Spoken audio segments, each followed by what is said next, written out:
Good morning and welcome to Rising Fridays. We have a great show for you today. I'm Amber Duke, joined by Jessica Burbank. Jessica, good morning. Good morning. Happy Friday, Amber Duke. We have a good show, a couple very interesting interviews for everyone. Yeah, I'm excited. President Biden, meanwhile, is digging his heels in. He doubled down and says he is not stepping down from his re-election campaign. Here he is at the White House 4th of July barbecue. You got me, man. I'm not going anywhere. All right. Comment comes a day after he met with some Democratic governors to shore up support amid growing calls for him to bow out of the race. In an attempt to reassure them, the president said that he's tweaking his schedule, curbing events after 8 p.m. so that he can get more sleep. This is according to several news reports. Now, one White House official told Axios reporter Alex Thompson, quote, "Everybody is miserable and senior advisors are a total black hole," end quote. The uncertainty surrounding Biden appears to be scaring off donors. Disney heiress Abigail Disney told CNBC News that she's now going to withhold donations to Democrats until Joe Biden drops out.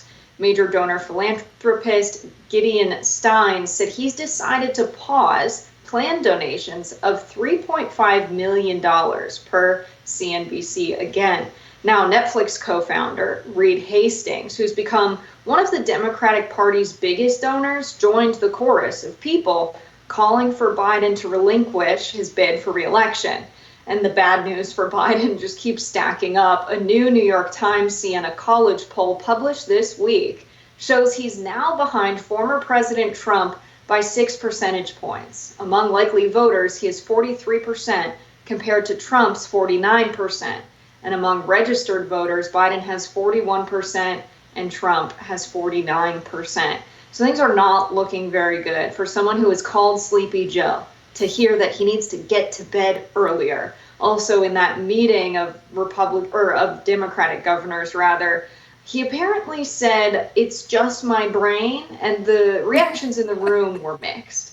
That, okay, that's the most important part. And it was unclear if he was joking or if he was serious. What an abysmal place to be, Amber, that this is the leader of our country and the front runner for the Democratic Party. It's absolutely brutal to watch. And at a certain point, it's not even funny. It's actually just sad that he is still in there, that people have not stepped in sooner to get him out of the way. Clearly, somebody else is running the White House because I don't think Joe Biden is capable of it. And I think that's the most important question that the media and the American people, frankly, should be asking, is if Biden is this decrepit, this incapable of doing the basic duties of his job. As Alex Thompson at Axios also reported, the White House apparently intentionally schedules events between the hours of 10 a.m. and 4 p.m. because that's when Biden is most lucid. They've been making great efforts to hide him from anyone outside of his very close circle of senior advisors because they're afraid of this narrative spreading throughout White House staff that he's not capable of doing the job. So again, who is in charge? Who is actually running the country? And how much of a betrayal is that to the democratic process that you have a president who is effectively a figurehead? Joe Biden, of course, in that fundraiser in McLean earlier this week, the transcript has now come out and confirmed the reporting that he did try to blame his international trip on his bad debate performance. The international trip that he returned from 12 days before the debate had 2 days of rest prior to going to Camp David to participate in the mock debate preparation, which they only started at 11 o'clock in the morning and then made sure that Sleepy Joe had his afternoon nap. So obviously none of these excuses are getting rid of this concern about Biden's health, and the continued leaks only confirm that the White House has been going to great lengths to try to cover this up. But I also would say, from a media perspective, these news outlets just a few weeks ago were telling us all that we were crazy for thinking that these videos of Joe Biden, who looked lost and confused and was wandering off, were problematic, running with the White House line that these were cheap fakes. It's not just a White House cover-up, but it's a media cover-up as well.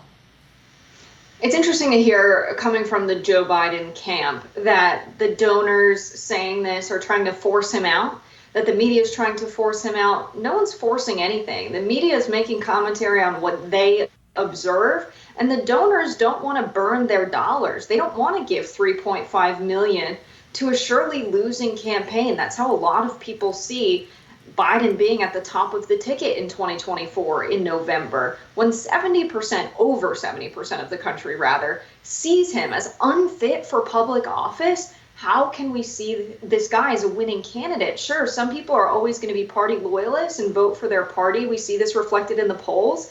But it seems that he slipped away to now it's at the point where Trump's margin of victory is not within the margin of error. And that's a very scary place for the Democrats to be. And they say that it's something he can come back from. But what we're seeing is unprecedented. We've never had a president this old.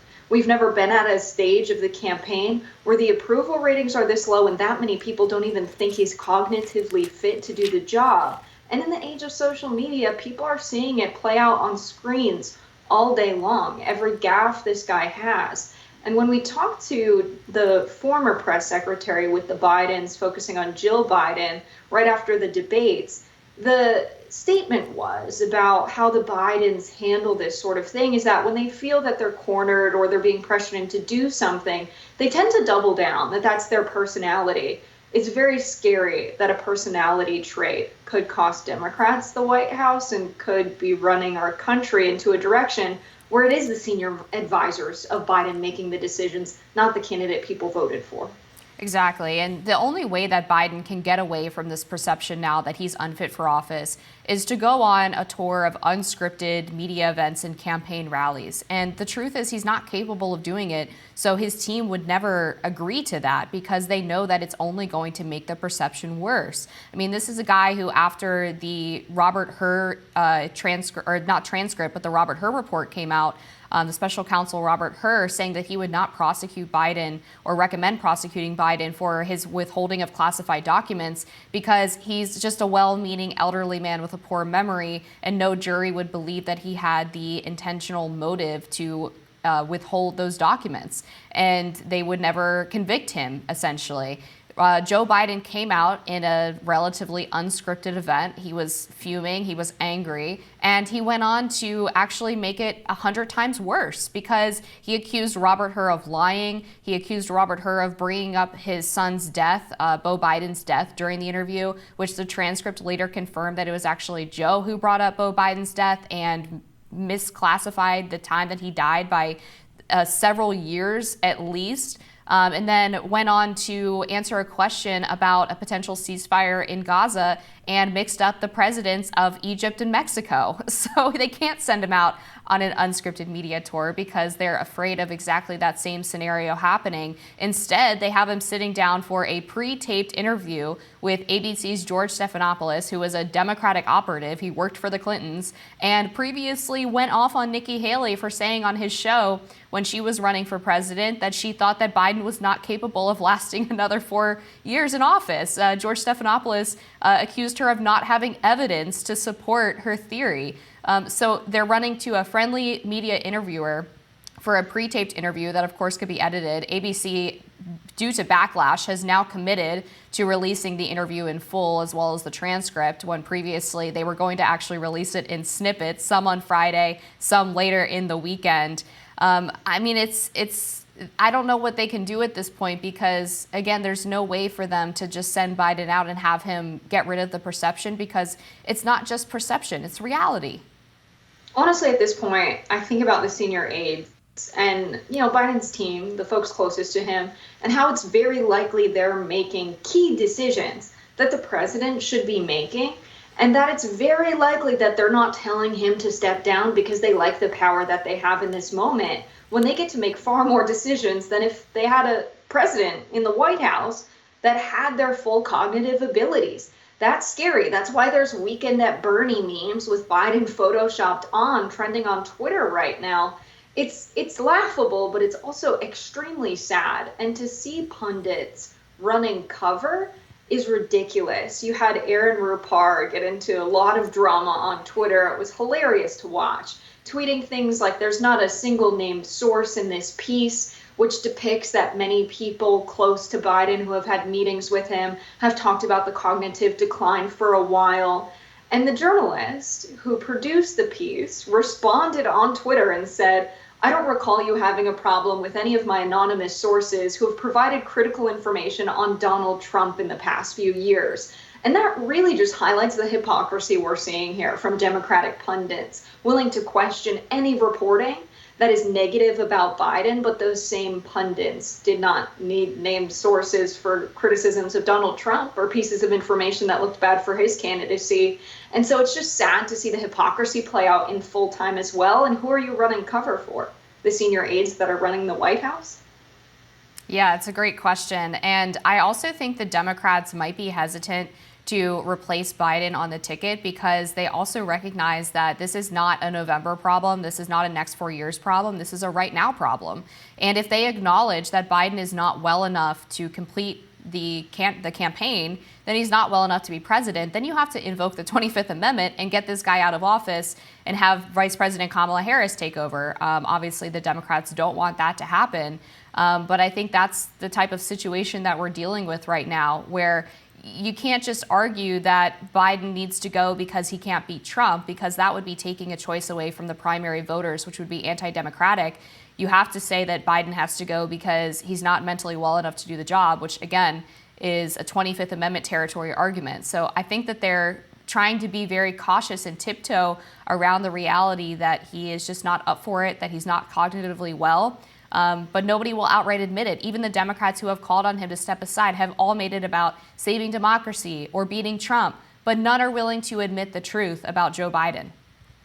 Absolutely. And you have key officials, Clyburn, key pundits, major donors, all saying that this is what they want from the Democratic Party. The people who prop up the Democratic Party with strategy, with dollars, these are the people questioning the campaign, the people you can't run a campaign without. And so this is going to have to come to a head at some point soon. A lot of people were assuming it would be, this week, either Wednesday or Thursday. Biden called a meeting of a lot of the White House staff, and many people were expecting some indication that there would be a baton pass to maybe Kamala Harris, or the Democratic Party would go through a process of deciding who the delegates would support at the convention. And instead he doubled down and said, I am still running. I'm not going to end my campaign. I'm going to keep going all the way through November. And many people had already assumed that the announcement would be that the baton's getting passed to Kamala and we're starting the process of that now. And Twitter just blew up with Kamala Harris support, people who are members of the K-Hive, Kamala's very loyal group of supporters who are very online, that they would team up with the Bernie Bros and the party's finally unified. And it was a beautiful moment for like 2 hours. And then this news broke of what was said in the meeting. And it's sad that potentially by still running, Biden is costing the Democratic Party a moment of unification that they haven't had, that they need to continue to get votes. They need that working class progressive support.